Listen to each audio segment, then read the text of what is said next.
కృష్ణం వందే జగద్గురుం. భగవద్గీత సరళమైన తెలుగులో. రచన శ్రీ మొదలి వెంకట సుబ్రహ్మణ్యం గారు. వ్యాఖ్యాత శ్రీమతి బట్టి పద్మాశంకర్. తొలి పలుకు ఆఖరి భాగం. భగవద్గీతలో మొదటి అధ్యాయం పేరు అర్జున విషాదయోగము. ఈ అధ్యాయములో మనకు రెండు విషయాల గురించి చెప్పాడు వ్యాసుల వారు. భగవద్గీత మహాభారతంలో అంతర్భాగం అని మనకు తెలుసు. కేవలం భారతం చదివినప్పుడే కాకుండా గీతను ప్రధాన గ్రంథంగా కూడా చదువుకోవచ్చు. అందుకే భగవద్గీత మనకు ప్రత్యేక పుస్తకంగా దొరుకుతూ ఉంది. కానీ గీతను ప్రత్యేకంగా చదివితే భారతంలో ఉన్న పాత్రల గురించి మనకు అర్థం కాకపోవచ్చు. అందుకే వ్యాసుల వారు భగవద్గీతలో 1వ శ్లోకం నుండి 23వ శ్లోకం దాకా భారతంలోని ముఖ్యమైన పాత్రలు, గీత చెప్పినటువంటి సన్నివేశము మొదలగు వాటి గురించి చెప్పాడు. 24వ శ్లోకం నుండి అర్జునునికి విషాదము ఎందుకు కలిగింది అనే విషయాన్ని వివరించాడు. ఇప్పుడు మొదటి భాగం గురించి తెలుసుకుందాం. 1వ శ్లోకంలో ధృతరాష్ట్రుడు సంజయుణ్ణి అడుగుతున్నట్టు ఉంది. ధర్మక్షేత్రం అయిన కురుక్షేత్రంలో యుద్ధము చేయడానికి కోరిక కలిగిన నా వాళ్ళు పాండురాజకుమారులు ఏమి చేశారు అని అడిగాడు. ఈ శ్లోకంలో ఒక యుద్ధం జరుగుతూ ఉందని, ఆ యుద్ధము కురుభూములలో జరుగుతూ ఉందని, ఆ కురుభూములు ధర్మము వెల్లివిరిసే క్షేత్రాలని, ఇప్పుడు యుద్ధక్షేత్రం అయిందని, ఆ యుద్ధములో ధృతరాష్ట్రుని సంతతి, పాండురాజు సంతతి యుద్ధమునకు సన్నద్ధం అయ్యారని మనకు తెలియజేశాడు వ్యాసుల వారు. 2వ శ్లోకంలో దుర్యోధనుడు రాజు అని, ఆయన గురువు ద్రోణుడు అని, పాండవ సైన్యం ఎదురుగా మోహరించి ఉందని తెలియజేశాడు. 3వ శ్లోకంలో పాండవ సైన్యానికి ద్రుపదుని కుమారుడు దృష్టద్యుమ్నుడు అనేవాడు సైన్యాధిపతి అని, ఆ ద్రుపదుని కుమారుడు ద్రోణుని శిష్యుడు అని వ్యాసుల వారు తెలియజేశారు. అంటే అన్నదమ్ములే కాకుండా గురు శిష్యులు కూడా ఎదురుగా యుద్ధం చేయడానికి నిలబడ్డారు అని తెలుస్తూ ఉంది. 4 నుండి 6 శ్లోకాలలో పాండవ పక్షాన ఉన్న వీరులను పరిచయం చేశారు వ్యాసుల వారు.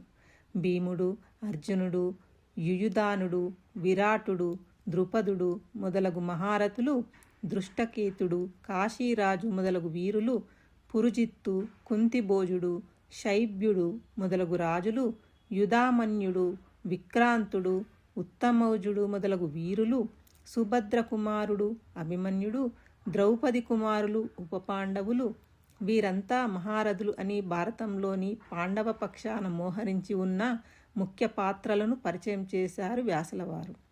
తర్వాత 8వ శ్లోకంలో దుర్యోధనుడు తన పక్షాన ఉన్న వీరుల గురించి చెప్పాడు.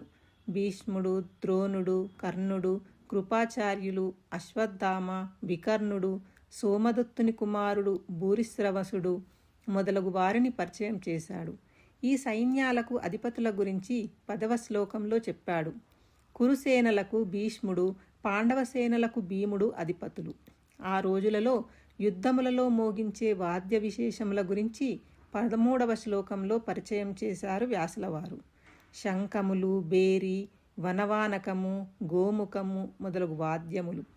తరువాత మరొక విషయాన్ని కూడా ప్రస్తావించారు వ్యాసుల వారు. యుద్ధము విశాలమైన కురుభూములతో జరుగుతూ ఉంది. అందరూ దూరంగా ఉంటారు, కంటికి కనబడరు. ఎవరు ఎక్కడ ఉన్నది తెలుసుకోవడానికి యుద్ధంలో ఉపయోగించే పరికరము శంఖము. ఒక్కొక్కరి శంఖము ఒక్కొక్క విధమైన శబ్దం వెలువరిస్తుంది. పైగా శంఖము ఊదే వైఖరి అంటే ఆగి ఆగి ఊదడం, సాఫీగా ఊదడం, ఉధృతంగా ఊదడం ద్వారా అక్కడ ఏం జరుగుతుందో అని తన వాళ్లకు తెలియచేయవచ్చు.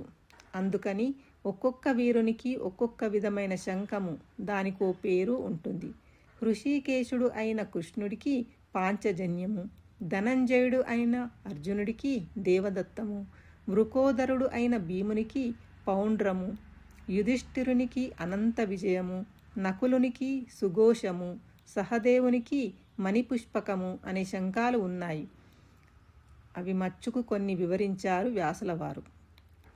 21వ శ్లోకంలో అర్జునుడు కృష్ణునితో, కృష్ణ, నా రథము ఉభయసేనల మధ్య నిలుపు అని ఆజ్ఞాపించాడు.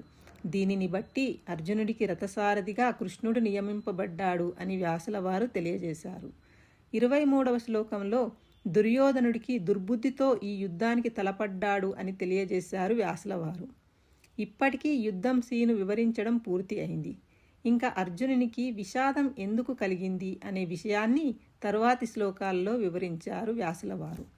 ఒక మానవునికి విషాదం కలగడానికి 3 కారణాలు: రాగం, శోకం, మోహం. రాగం అంటే అటాచ్మెంట్, అనుబంధం. మనిషి పుట్టగానే తల్లి, తండ్రి, అక్కలు, అన్నలు, తండ్రి, పక్క బంధువులు, తల్లి పక్క బంధువులు వీరితో అనుబంధం పెంచుకుంటాడు. తర్వాత చదువుకునేటప్పుడు గురువుతోనూ స్నేహితులతోనూ అనుబంధం కలుగుతుంది. తర్వాత వివాహము, దానితో భార్య పక్క బంధువులు, పిల్లలు, ఇది సంసారము. ఈ అనుబంధాల వలన కలిగే శోకం 2 రకాలు. ఉన్నవాళ్లకు ఏమైనా కష్టం కలిగితే కలిగే శోకం మొదటిది.